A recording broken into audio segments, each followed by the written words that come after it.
발언 하나가 곧전 국민을 경악시키기에 충분했습니다.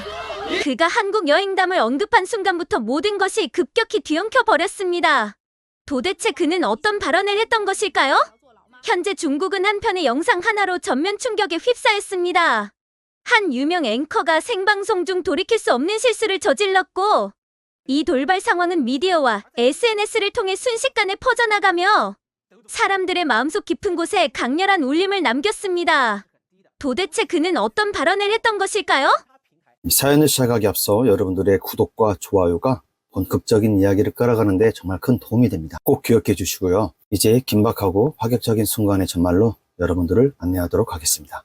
감사합니다. 긴박하고 파격적인 순간의 전말로 여러분을 안내하겠습니다. 저는 중국 방송사의 뉴스 앵커 류지엔입니다. 20년 동안 뉴스 앵커로 일하면서 많은 이야기를 전달해왔습니다. 최근 한국에 관한 이야기가 중국 내에서 자주 오가고 있습니다. 특히 SNS에서는 한국은 중국인을 싫어한다는 이야기가 끊임없이 퍼지고 있었습니다. 요즘 뉴스 봤어? 한국에서 중국인 관광객을 거부한 식당이 또 있다더라. 천민이 사무실로 들어오며 말했습니다. 그는 제 후배 기자로 다큐멘터리 제작을 맡고 있는 친구죠. 그는 항상 열정적이지만 가끔 인터넷 여론에 너무 쉽게 영향을 받기도 합니다. 그런 뉴스는 항상 있지만 진실은 어떨까요? 직접 가봐야 알 수 있지 않을까? 무심코 던진 제 말에 천민의 눈이 커졌습니다. 혹시 한국에 가보자는 말씀이신가요? 사실 몇 주 전부터 저는 계속해서 한국에 대한 생각을 하고 있었습니다. 뉴스를 진행하면서도 한국 관련 뉴스가 나올 때마다 과연 실제로는 어떨지 궁금했습니다. 우리가 보도하는 내용과 인터넷에서 퍼지는 소문이 현실과 얼마나 일치하는지 확인하고 싶었습니다. 그래, 우리 휴가 냈잖아. 2주 동안 어디로 갈지 정하지 못했는데 한국은 어때? 서울에 가보자. 리펑 동료는 얼굴에 걱정이 스쳐 지나가는 표정을 지었습니다. 명백히 불편해하는 표정이었어. 한국이요? 지금 분위기가 좋지 않은데요.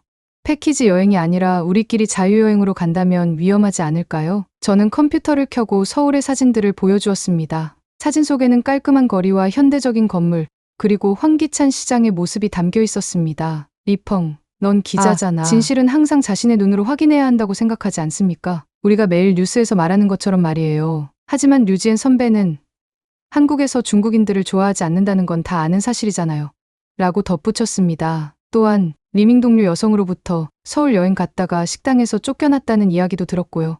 라는 얘기를 들었습니다. 저는 깊은 한숨을 내쉬었습니다. 모든 한국인이 중국인을 싫어한다고 생각하는 건 편견 아닐까? 그건 마치 모든 중국인이 같다고 말하는 것과 다를 바 없다. 천밍은 잠시 생각에 잠기더니 마지못해 고개를 끄덕였습니다. 그래도 걱정되네요. 선배가 가자면 따라가긴 하겠지만요. 그날 저녁, 저는 한국 여행에 관한 정보를 찾아보았습니다. 인천공항에서 서울로 가는 방법과 서울의 숙소, 방문할 만한 곳들까지 모든 정보를 꼼꼼히 정리하며 여행 계획을 세웠습니다. 하지만 마음 한구석에는 천밍의 걱정이 계속 맴돌았습니다. 정말 한국에서 중국인을 싫어할까? 불편한 상황을 마주하게 될까? 아니야, 우리는 기자입니다. 진실은 직접 확인해야 합니다. 스스로 다짐하며 여권을 꺼내 확인했습니다. 2주 후면 한국 땅을 밟게 될 텐데 그곳에서 우리를 기다리는 경험은 어떨까요? 설렘과 걱정이 뒤섞인 마음으로 저는 한국행 비행기표를 예매했습니다. 이 여행이 제 인생을 바꾸는 여행이 될 줄은 그때는 몰랐습니다. 와, 생각보다 공항은 깨끗했습니다. 인천공항에 발을 내딛는 순간 천밍은 입에서 탄성을 내뿜었습니다. 저 역시 마찬가지였습니다. 넓은 공항 홀에는 햇빛이 유리창을 통해 쏟아져 들어왔고 바닥은 반들반들 빛났으며 천장이 높아 개방감이 느껴졌습니다. 역시 세계적으로 유명한 공항이라 그런지 시설이 정말 좋았습니다. 저는 공항 안내 표지판을 보며 말했습니다. 중국어, 영어, 한국어가 함께 표기된 안내판 덕분에 우리 같은 외국인들도 쉽게 길을 찾을 수 있습니다. 천밍은 여전히 주변을 둘러보며 감탄했습니다. 류지엔 선배, 여기 자동 출입국 시스템이 있네요. 한번 써볼까요? 리펑 동료는 자동 출입국 심사대를 가리켰습니다. 저희는 처음 보는 기계 앞에서 잠시 망설였지만 화면에 나타난 안내에 따라 여권을 스캔하고 지문을 등록했습니다. 놀랍게도 몇 초 만에 출입국 심사가 완료되었습니다. 이런 첨단 시스템이 정말 인상적입니다. 생각보다 빠르네요. 이런 시스템이 있으면 외국인들도 편리하게 이용할 수 있겠습니다. 안내판을 열심히 살펴보았지만 처음 방문한 공항인 탓에 방향을 잡기가 쉽지 않았습니다. 지도를 들여다보고 있는데 갑자기 누군가 다가왔습니다. 도움이 필요하신가요? 고개를 들어보니 파란 유니폼을 입은 공항 직원이 웃으며 물었습니다. 저는 영어로 수화물을 찾으러 가는 길을 물었고 그는 천천히 설명해 주었습니다. 그러자 따라오세요. 라고 말하며 직접 저희를 수화물 찾는 곳까지 안내해 주었습니다. 감사합니다. 저는 진심으로 감사 인사를 전했고 그는 즐거운 여행 되세요. 라며 밝게 웃었습니다. 이런 친절함은 전혀 기대하지 않았던 일이었습니다. 선배, 공항이 그렇겠죠. 외국인들이 많이 오는 곳이라 특별히 친절할 수밖에 없으니까요.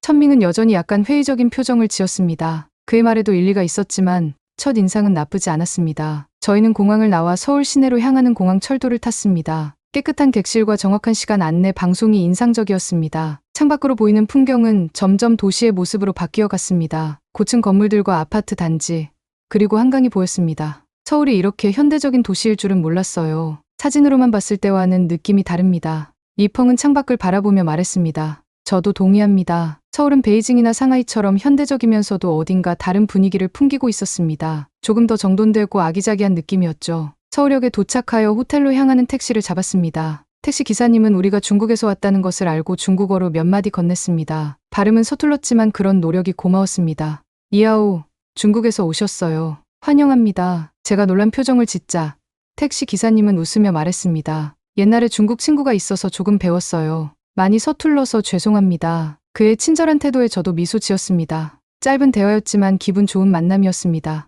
호텔에 도착해 체크인을 마치고 방에 들어갔을 때 리펑이 저에게 물었습니다. 선배, 지금까지는 생각보다 괜찮은 것 같아요. 하지만 아직 첫날이잖아요. 앞으로 어떨지 모르겠습니다. 저는 창밖으로 보이는 서울의 야경을 바라보며 대답했습니다. 그래, 아직 시작일 뿐입니다. 우리는 객관적으로 관찰하고 경험해야 합니다. 내일부터 진짜 서울을 경험해보자. 방 안에서 짐을 풀며 서울에서의 첫 인상이 예상보다 훨씬 좋았다는 생각이 들었습니다. 공항 직원의 친절함, 깨끗한 시설, 택시 기사님의 작은 배려가 모두 따뜻한 느낌을 주었습니다. 그러나 천밍 말처럼 아직 첫날이었습니다. 앞으로 어떤 경험들이 우리를 기다릴지 기대와 걱정이 뒤섞인 채 그날 밤을 보냈습니다. 오늘은 어디부터 가볼까요?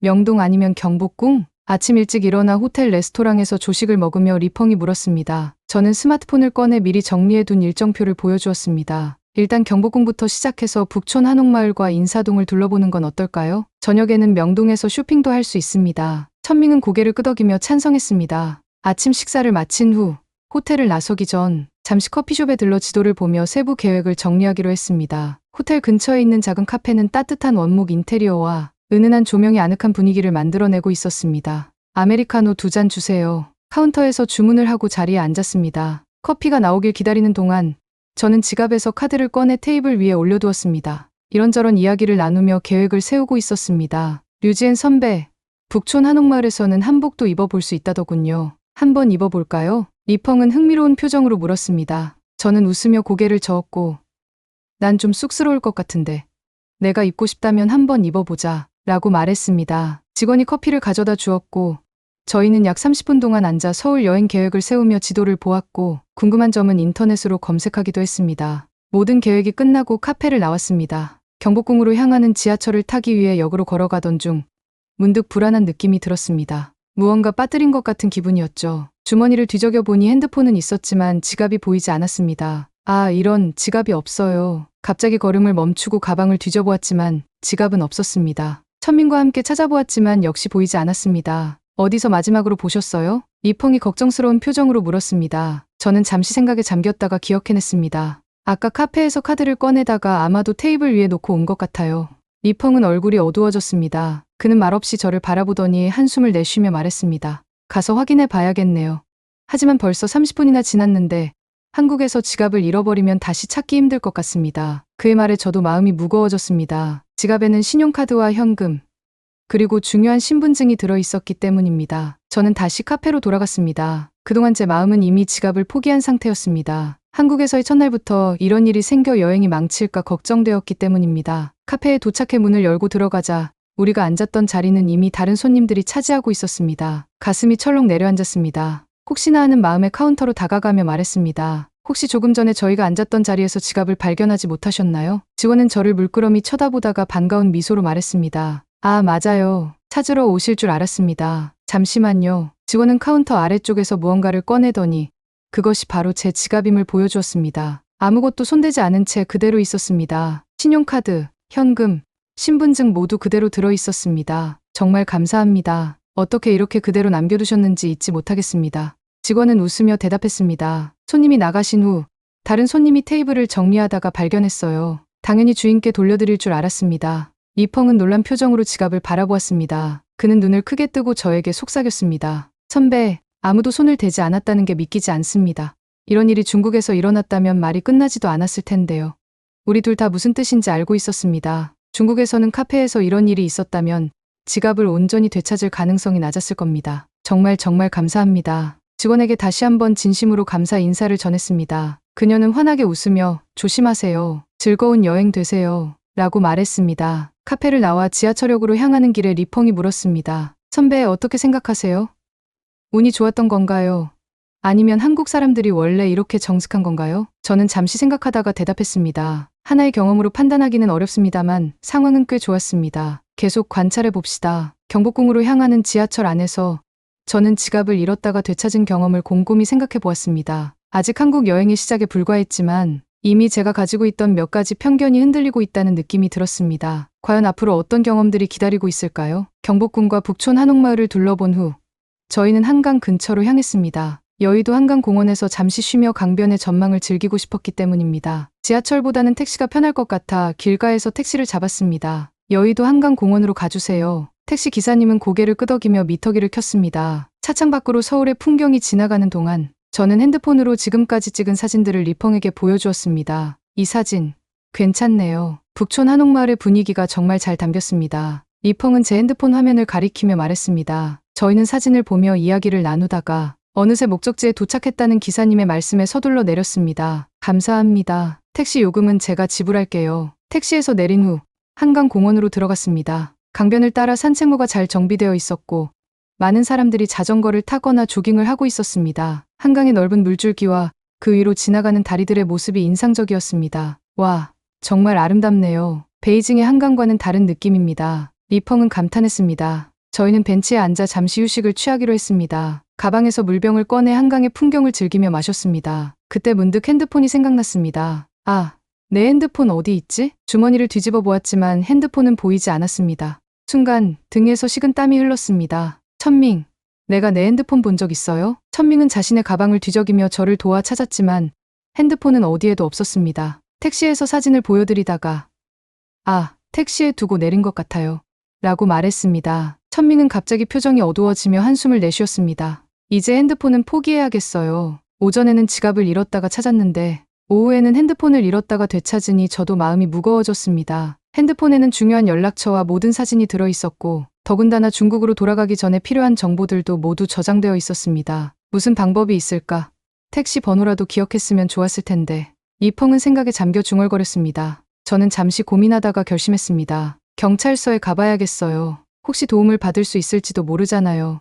천밍은 의아한 표정을 지었지만 제 의견에 따르기로 했습니다. 스마트폰으로 검색해보니 가까운 경찰서가 있었고 저희는 그곳으로 향했습니다. 경찰서에 들어서자 깔끔한 내부와 정돈된 분위기가 눈에 들어왔습니다. 안내데스크에서 저희를 맞이한 경찰관은 친절한 미소로 무엇을 도와드릴까요? 라고 물었습니다. 저희가 택시에서 핸드폰을 두고 내렸는데 어떻게 해야 할지 설명하자 경찰관은 영어로 천천히 대답했습니다. 언제 어디서 택시를 타셨나요?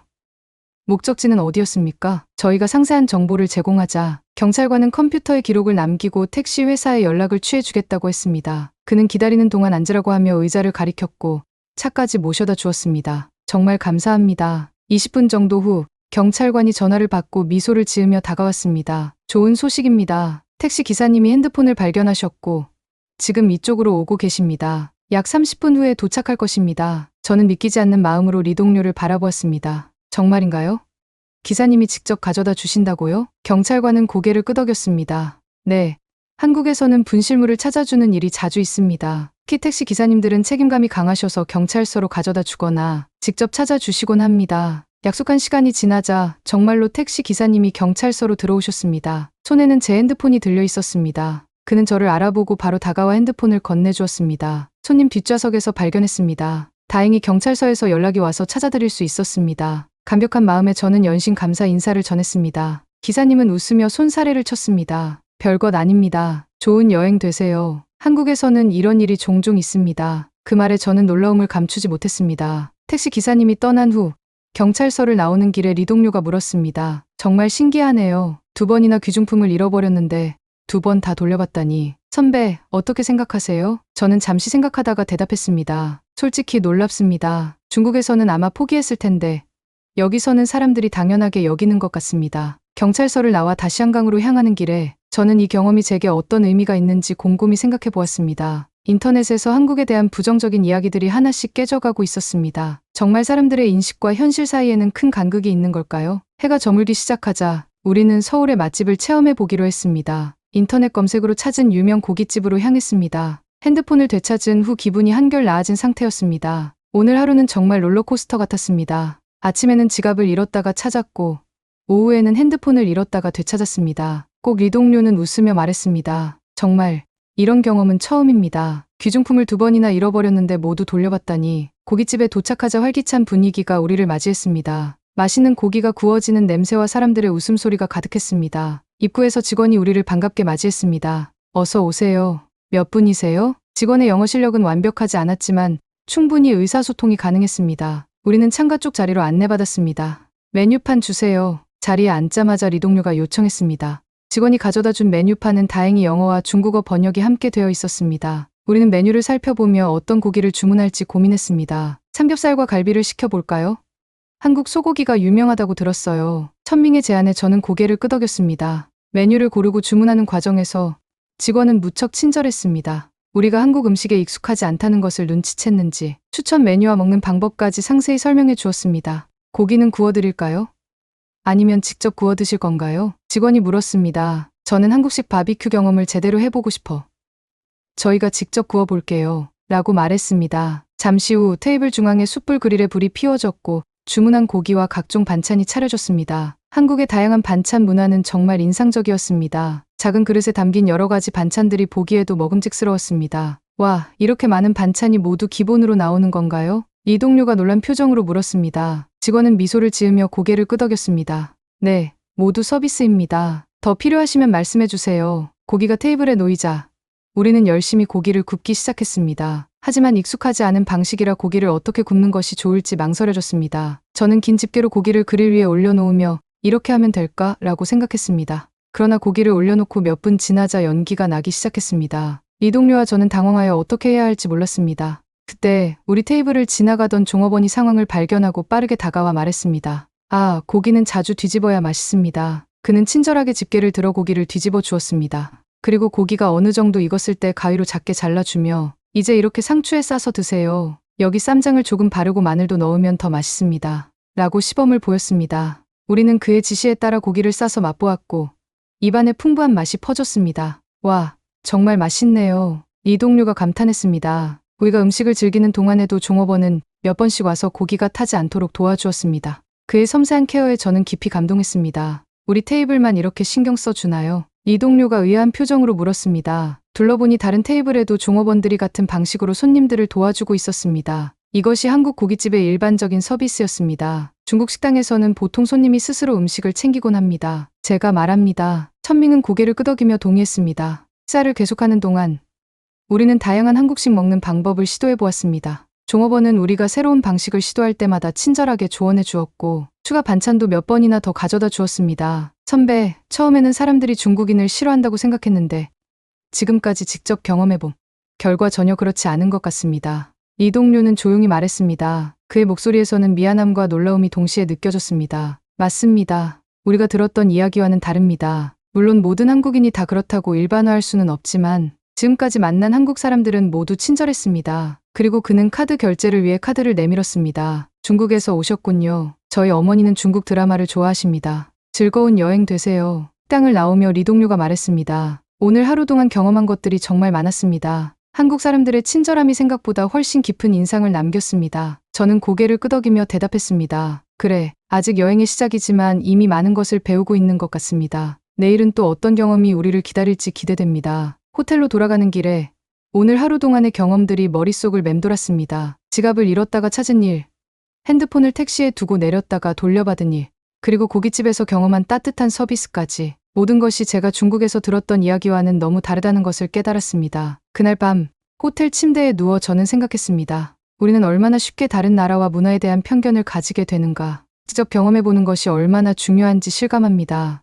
내일은 또 어떤 발견들이 우리를 기다릴까요? 기대감을 안고 잠에 들었습니다. 다음날 아침, 우리는 서울의 주요 방송사 중 하나를 방문하기로 했습니다. 출발 전, 저는 미리 연락해둔 한국방송사 국장 장신 씨와의 약속을 확인했습니다. 장신 씨는 한중관계 다큐멘터리를 제작한 경험이 있는 베테랑, PD로 제 오랜 지인의 소개로 만나게 되었습니다. 오늘 인터뷰가 정말 기대됩니다. 실제 한국 방송인의 시각을 들을 수 있는 좋은 기회인 것 같습니다. 리 동료는 호텔 로비에서 기다리며 말했습니다. 저도 고개를 끄덕였습니다. 그래, 지금까지는 일상에서 만난 한국인들의 모습을 봤지만 오늘은 미디어 관계자와 대화할 기회이니 더 깊은 이야기를 나눌 수 있을 것입니다. 택시를 타고 방송국으로 향하는 동안 저는 장신 씨에게 물어볼 질문들을 정리했습니다. 특히 중국에 대한 한국 미디어의 시각과 한중 관계에 대한 일반 한국인들의 인식이 궁금했습니다. 방송국에 도착하자 현대적인 건물이 우리를 맞이했습니다. 로비에서 신원 확인을 마친 후 안내원의 도움을 받아 장신 씨의 사무실로 향했습니다. 엘리베이터에서 내려 복도를 걷는 동안 분주하게 움직이는 방송국 직원들의 모습이 눈에 들어왔습니다. 류지엔 씨, 반갑습니다. 직접 만나게 되어 기쁩니다. 장신 씨는 사무실 앞에서 우리를 기다리고 있었습니다. 55세 정도로 보이는 그는 단정한 차림새와 따뜻한 미소로 우리를 맞이했습니다. 송 국장님, 만나서 반갑습니다. 이쪽은 제 동료 천밍입니다. 인사를 나눈 후 우리는 장신 씨의 사무실로 들어갔습니다. 벽면에는 다양한 상과 인증서가 걸려 있었고 책상 위에는 여러 방송 대본들이 정리되어 있었습니다. 커피 한 잔 하시겠어요? 장신 씨의 제안에 우리는 감사하게 수락했습니다. 잠시 후 비서가 커피를 가져왔고 본격적인 대화가 시작되었습니다. 먼저 이렇게 시간을 내주셔서 감사합니다. 사실 이번 여행은 중국에서 흔히 들리는 한국은 중국인을 싫어한다는 이야기가 실제로 어떤지 직접 경험해보고 싶어서 왔습니다. 제 말에 장신 씨는 잠시 생각에 잠긴 후 천천히 대답했습니다. 사실 그런 인식이 있다는 것은 알고 있습니다. 하지만 실제로 일반 한국인들의 생각은 그렇게 단순하지 않습니다. 물론 일부 불편한 경험을 한 사람들도 있겠지만 대부분의 한국인들은 개인을 국적으로 판단하지 않습니다. 장신 씨의 말에 리 동료가 조심스럽게 끼어들었습니다. 그러나 중국에서는 한국 미디어가 중국에 대해 부정적인 보도를 많이 한다는 이야기가 있습니다. 실제로 그런가요? 그 질문에 장신 씨의 표정은 살짝 굳었지만 곧 침착하게 대답했습니다. 모든 미디어는 특정 시각을 가지고 있습니다. 한국 미디어도 예외는 아닙니다. 다만 제가 중요하게 생각하는 것은 보도와 실제 사람들의 생각은 종종 차이가 있다는 점입니다. 미디어가 만든 선입견은 실제 경험과 다를 수 있습니다. 저는 더 깊이 들어가 보기로 했습니다. 중국에서는 한국이 반중 감정이 심하다는 이야기가 많습니다. 국장님, 어떻게 생각하십니까? 장신 씨는 차분하게 대답했습니다. 그런 선입견은 미디어가 만든 것이지 실제 사람들은 다릅니다. 물론 역사적 문화적 차이로 인한 갈등도 있지만 대부분의 한국인들은 중국인 개인에 대해 적대감을 갖고 있지 않습니다. 오히려 중국 문화와 역사에 대한 존경심을 가진 사람들이 많습니다. 그의 말은 진심이 느껴졌습니다. 대화가 진행되는 동안 장신 씨는 한중 관계의 복잡한 측면에 대해 균형 잡힌 시각을 보여주었습니다. 정치적 갈등과 일반 시민들의 감정은 별개임을 강조했습니다. 그렇다면 한국 PD로서 한중 관계 개선을 위해 어떤 노력이 필요하다고 생각하십니까? 제 질문에 장신 씨는 진지한 표정으로 대답했습니다.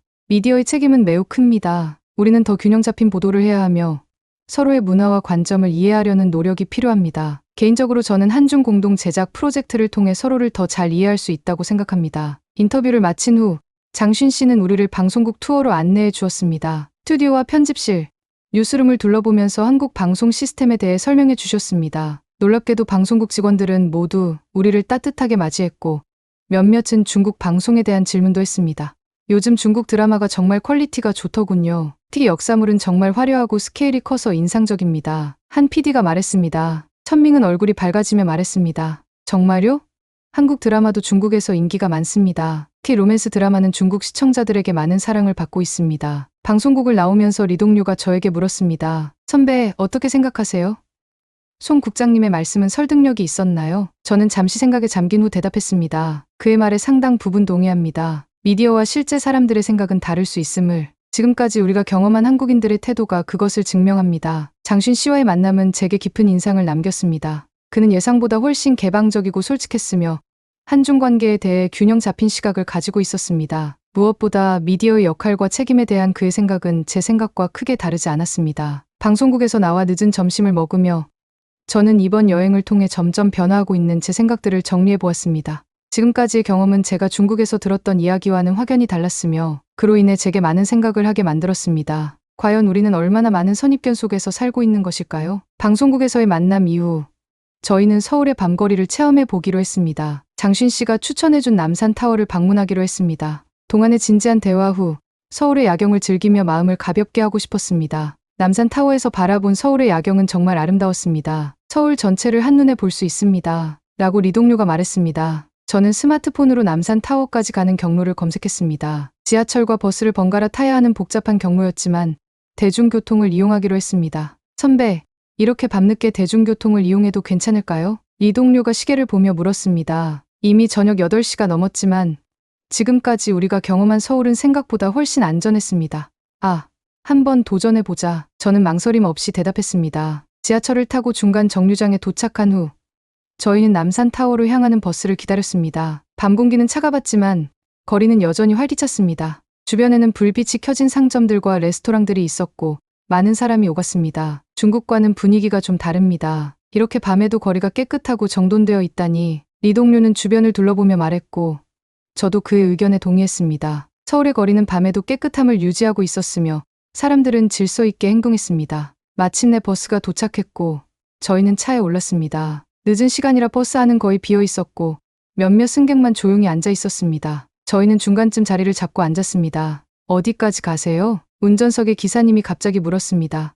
처음에는 누구에게 묻는 건지 몰랐지만 뒤에서 저희를 바라보던 기사님이 말했습니다. 남산타워로 가는 길입니다. 관광객이시군요. 제 말이 끝나기도 전에 기사님은 친절하게 설명을 시작했습니다. 남산타워 버스는 중간까지만 갑니다. 내리시는 곳에서 케이블카를 타시거나 셔틀버스로 갈아타셔야 합니다. 제가 내릴 곳을 알려드리겠습니다. 그의 친절한 설명에 저희는 감사하다고 대답했습니다. 버스가 움직이는 동안 창밖에는 형형색색의 네온사인과 높은 빌딩들이 만들어내는 야경이 펼쳐졌습니다. 정말 아름다웠습니다. 다시 기사님의 목소리가 들렸습니다. 중국인이 가요. 저는 고개를 끄덕이며 말했습니다. 네, 베이징에서도 한번 가봤습니다. 아, 자금성이 정말 웅장합니다. 기사님의 질문에 서울은 어떠세요?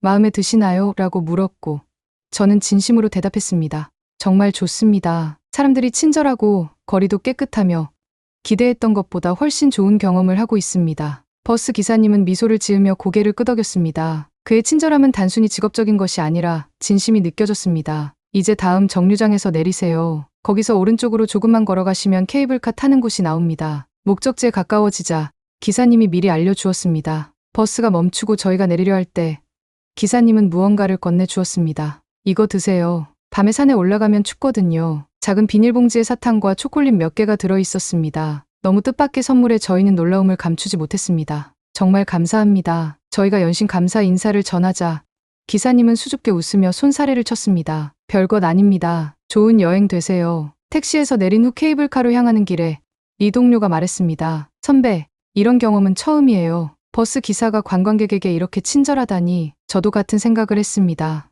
그 작은 사탕 봉지가 왠지 모르게 가슴 깊은 곳을 울리는 것 같았습니다. 개인적인 친절함.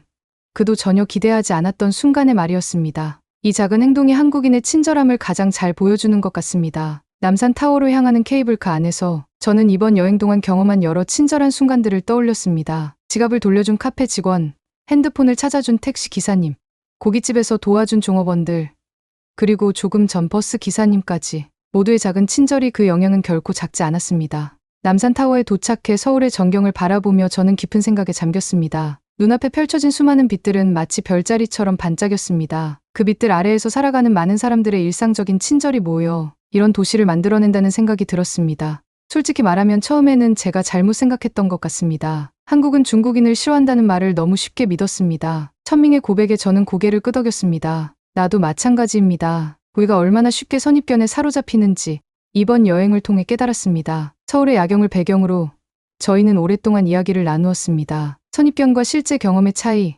미디어의 영향, 그리고 사람과 사람 사이의 진정한 소통에 대해 말입니다. 그날 밤, 저는 작은 사탕 봉지를 주머니에 넣은 채 호텔로 돌아왔습니다. 그 봉지는 단순한 사탕이 아니라 낯선 이에 대한 따뜻한 마음의 상징이었습니다. 류지엔 앵커 한국 여행은 어떠셨습니까?